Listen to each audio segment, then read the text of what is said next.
Hello everyone, my name is Emily and welcome back to another video on Emily XO. If you are new here, welcome. I put up new videos every other Sunday at 7 p.m. Central Time. They range from beauty, lifestyle, shenanigans, all sorts of things. So it is the first weekend of May and you know what that means. It means we are talking about April's book of the month, which was Return to the Dark House by Laurie Faria Stolarz, her. If you are new here and you have no idea what I'm talking about and do not know what book of the month is, welcome, join us. I am doing an internet book club for the year of 2018. I will go ahead and link the playlist up in the eye here.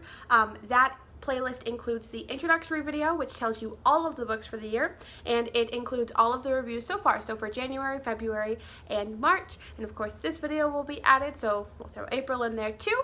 So April's book was Return to the Dark House, which is a sequel to Welcome to the Dark House, which is a book I read actually last year in 2017.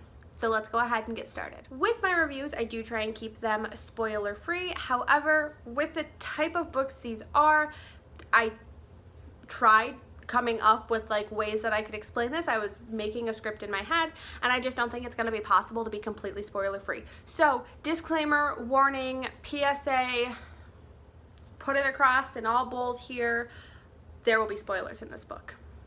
However, if you do not want to see spoilers, I'll put a little insert right here telling you where to skip ahead to, where I just talk about my general thoughts on the overview of the book. Alright, so we are going to start by actually reading the synopsis of Welcome to the Dark House. We're going to talk a little bit about this one and then jump into Return to the Dark House. So, Welcome to the Dark House.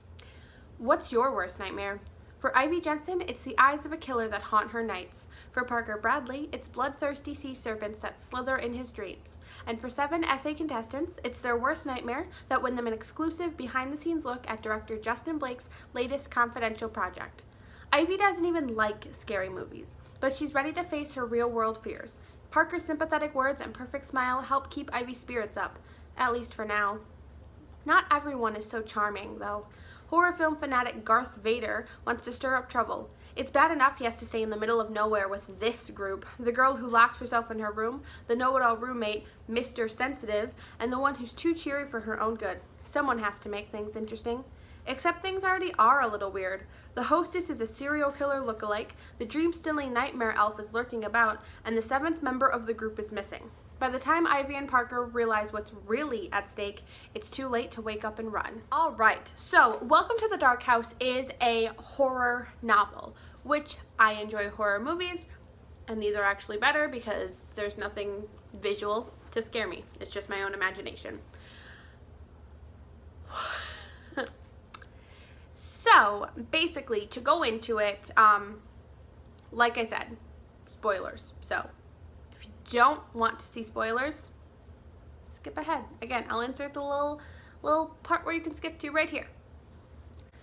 So Ivy Jensen is the main character or protagonist of our story here. Her parents actually, it starts off the book, her parents were murdered when she was 12 years old, and she saw the killer, but the killer left her. He didn't do anything to her, but 6 years later she is still paranoid that the killer is going to come after her one day. He was never caught. They think it was a serial killer, and she was, you know, given adoptive parents, new name, relocated, all that jazz, but she is still terrified of her past coming back to haunt her. So she enters this contest to get the all-exclusive behind-the-scenes look at this new horror film that the director by the name of Justin Blake is making.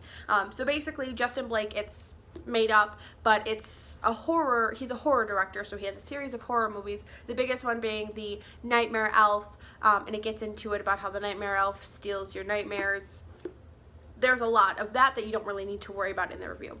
But basically, she enters this contest, and along with 6 other contestants, they win, and they are taken to this remote area for this weekend of fun that is going to be horror themed, etc., etc. So one of the fun things about this book is it does tell the different chapters from different points of view. I always enjoy novels like that, just because it is kind of fun to give a glimpse into other people's perception of things, especially in books like these where it's a horror novel, so you get kind of different pieces of what's going on from different characters. So I personally enjoy that. So it jumps from person to person, and then as they get there, they realize one of the contestants, Taylor, is actually missing. And they're told that she just went for a walk, but as time goes on, they realize that, you know, something isn't quite right.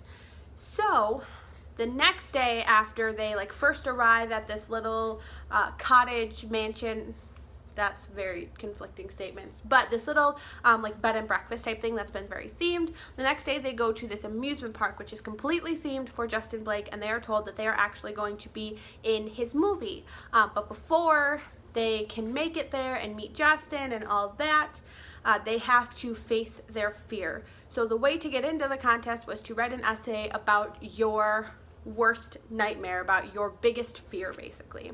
So each contestant a ride has been designed for them based around their worst nightmare. They have to get through it, face it all by themselves, and then and only then will they win, basically. So it's when they get there and they start going through these things that they realize that something's not quite right and something's not quite adding up. Maybe things aren't as they seem. Maybe they're not actually, you know, winning this contest to meet Justin Blake, etc., etc. And that turns out to be the case. Things go very awry, and we lose some characters along the way, or at least we're, you know, led to believe that we lose some characters along the way.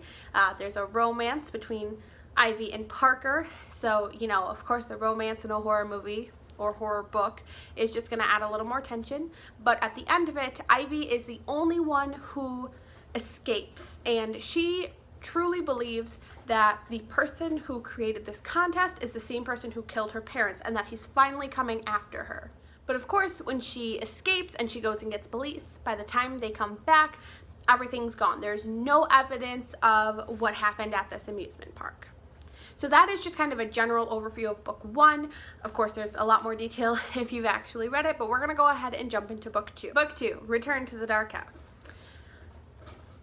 Alright, so let's give a little synopsis on this one. Are you ready for the sequel? Ivy Jensen survived the dark house once, but can she make it out a second time? 2 months have passed since Ivy narrowly escaped the Nightmare Elf's grip, but the memories of Parker, Natalie, Shayla, Frankie, and Garth continue to haunt her. Their killer is still out there, somewhere. The police trail has gone cold, though, and it's up to Ivy to piece together the clues to find him. When a cryptic video arrives in her inbox, Ivy finds herself back in the spotlight. This time on a twisted scavenger hunt through the dark, ancient halls of a long-forgotten Gothic building. Ivy's not alone, either. Taylor Monroe has returned to the scene, but can Taylor be trusted? Or is she another pawn in the Nightmare Elf's deadly game? Hi! Alright, so that is the sequel. So, as I said, Ivy is the only one to make it out. She is the only one who escapes, and it is led to believe that everyone else has died because their bodies can't be recovered. But Ivy doesn't think that they're dead. She thinks that the Nightmare Elf / her killer, or her parents' killer / the person who set this whole thing up is orchestrating this. They're alive out there somewhere. Everyone kind of just believes that Ivy, though, is crazy, and that she just is too paranoid and has a lot of post-traumatic stress disorder, and she needs to just, you know, leave it be, let the police do the searching that they need to do. But as it turns out, Ivy is correct. Her parents, their killer, is the same person who orchestrated this. He is back. It's not really clear what he wants, if he wants to kill her or if he just wants to toy with her. It's not really made clear, but it is the same person. And he contacts her to start the sequel to the movie he created in the first book.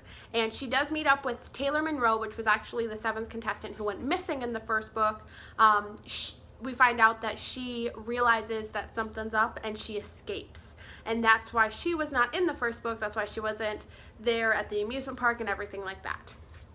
So she ends up getting this video and these set of clues from the killer to basically come find the others. And she tries, you know, to tell the police everything that's going on, but they kind of brush her off. So they her and Taylor actually end up going on their own adventure to find the killer, to find the others, to put this to rest for once and for all. They end up at this school where the killer attended class when he was younger. He was in 7th grade in middle school, and it has a lot more drama and horror with some ghosts and some suicide and everything like that. But it's up to Ivy to, you know, put things to rest, to find the others, everything like that. So I'm not going to completely spoil the second book for you just because I don't think it's necessary, just to talk about the book overall.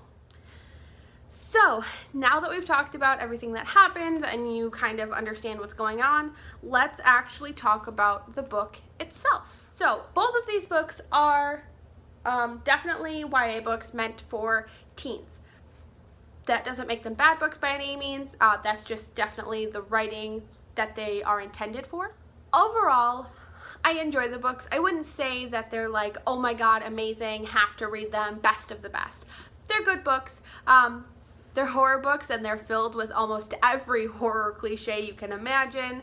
There's the, you know, the quick romance. There's, you know, putting everything on the line for that romance. There's the police not listening to you, you know, even though you're right. Serial killers, people going off in the dark and getting lost forever. Every cliche that you can imagine is basically rolled up into these books. That being said, if you don't mind a lot of cliches, I mean, it is a good book. You just kind of have to take it with a grain of salt in the sense that there are all of those cliches rolled up in it. So it doesn't make it super duper scary. It's pretty predictable. You kind of know how it's going to end and what's going to happen next with it. I wasn't too surprised by the ending of either of the books, really. So take that as you will with it. The second thing about this book that I found not bad necessarily, but just kind of interesting, kind of odd, is the fact that they win this contest, and at least from what they give us, what they show us as the reader, is all they get is basically this email saying, congratulations, you won. Here's a plane ticket. Come to this place. And I don't know, I'm a very, very untrusting person. I would need like some sort of phone call confirmation, or, you know, especially in today's age, this book I can't imagine was set in a time that was too long ago. Video chat, Skype, some sort of confirmation from some sort of legal team, manager, even Justin Blake himself, you know, something just that feels a little more official, because I don't know if I would just pack up all my things and get on a plane and go to this place in the middle of nowhere all because I won this contest. And I guess for some of the characters in the book, I mean, they are fanatics of Justin Blake and his work, so for them this is like a huge once-in-a-lifetime opportunity, so like maybe they didn't stop to think about it, but like they are all children who need parental permission to do this. So I don't know, to me it's just crazy that they all just go. They just go. They don't really second guess it, they don't really think about it, they just up and, okay, yep, this seems like a good idea, which I suppose is another horror movie cliche, is nobody really questions anything. The second thing is, because it's so full of cliches, it feels very unbelievable at times. I mean, granted, I don't know what it's like to be in a position where your parents are murdered and you are paranoid your whole life about the killer coming back for you, but I just, some of the way the plot plays out and some of the choices that Ivy makes, it feels very unbelievable just because it is so cliche. I mean, the fact that she just goes on this manhunt for the killer because she thinks it's the right thing to do. I mean, honestly, I know she thinks the love of her life is trapped out there somewhere and he'll die if she goes to the police, but I can't imagine why, lighting there. I can't imagine why any 18-year-old in their right mind would think that going through a field to the middle of nowhere to hunt after a killer is a good idea. Sure, it makes for a good story and it makes for good writing, and if she went to the police it would be a lot more boring of a book, I suppose, but it's just a little, like, unbelievable in that sense. Yeah, it all just feels very, very fiction-based, which, of course, it is a piece of fiction, but I don't know, I like my fiction to feel believable, because it makes it, I guess, better quality, in my opinion. The thing that I think most bothered me is the fact that the the first book ends on a pretty big cliffhanger, lots of open, unanswered questions. The second book also ends on not a huge cliffhanger, but there's still a lot that you don't know. There's still a lot that's unanswered, a lot that's unresolved, and it feels like there's going to be a third book, but I looked and looked and looked, and there's not going to be a third book, at least at this point in time. I looked on her Twitter, actually, and somebody had asked her, you know, is there ever going to be a third one? Or if she was planning on writing a third one or working on it. She said, you know, I'd love to. I always wanted it to be a trilogy. So it doesn't sound like she's writing a third one right now or working on it or plans on working on it anytime soon. And I don't know if that just comes down to her publisher, her agency said, no, we don't think this is going to do well. Don't write it. We're not going to do it. But it's kind of a bummer because there's so much still that you don't get to know. There's so much that you kind of have to, I guess, leave up to your own decision, your own imagination. And I, for the most part, like resolution in my book. And you just don't really get that with this series. So I'm a little bothered by that.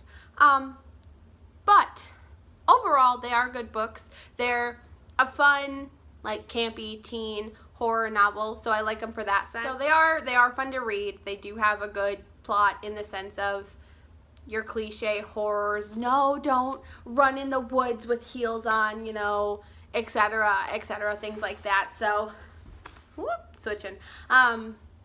I did enjoy them. I wouldn't say they're like anywhere in my all-time favorite books of history and forever, but I enjoyed it. I really mostly only read the sequel because the first one had so many unanswered questions. I wasn't like dying to read the sequel by any means. I mean, it took me almost a year to read the sequel after I read the first one, and I think the sequel was like almost out when I read the first one, because it wasn't a new book by any means. Let's see if it says when it was coming out, because in the Welcome to the Dark House there was no. Okay, another way we can look at it, this one is copyright, let's see, copyright 2014. So yeah, I read this in 2017, definitely not a new book.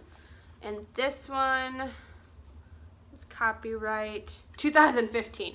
So yeah, so it's been 3 years since this came out. So that means if there's not a third one right now, there's probably not going to be, unfortunately, since these came out a year within each other. So I read this in 2017 and it took me a year to read this one.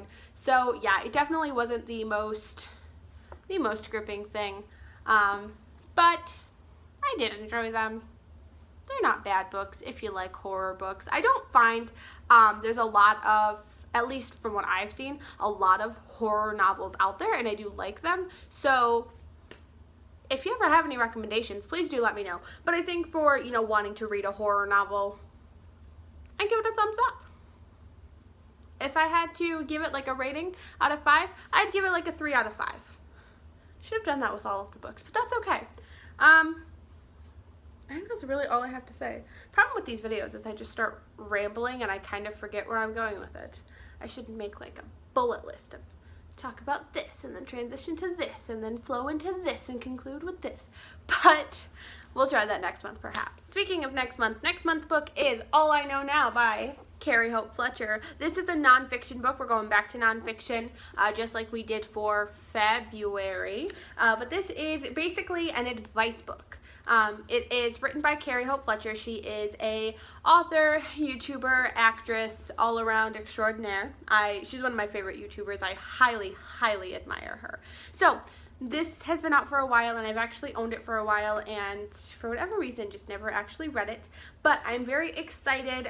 It's basically just life stories, advice, trials and tribulations, everything like that to help you as you're growing up and trying to find your place in life.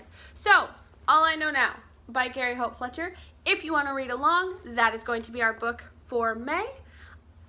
Thank you guys so much for watching. I hope you enjoyed this video. I hope you read along. If you did read Return to the Dark House or Welcome to the Dark House with us, let me know in the comments down below what you thought of it. Otherwise, I will see you guys in the first weekend of June for a review on this. Of course, I'll be posting other videos before that, but I think that is about it. So give a thumbs up if you did like this video, subscribe if you haven't already. Again, new videos every other Sunday at 7 p.m. Central Time, and I think that is about it. So thank you guys so much, and have a wonderful day. Bye.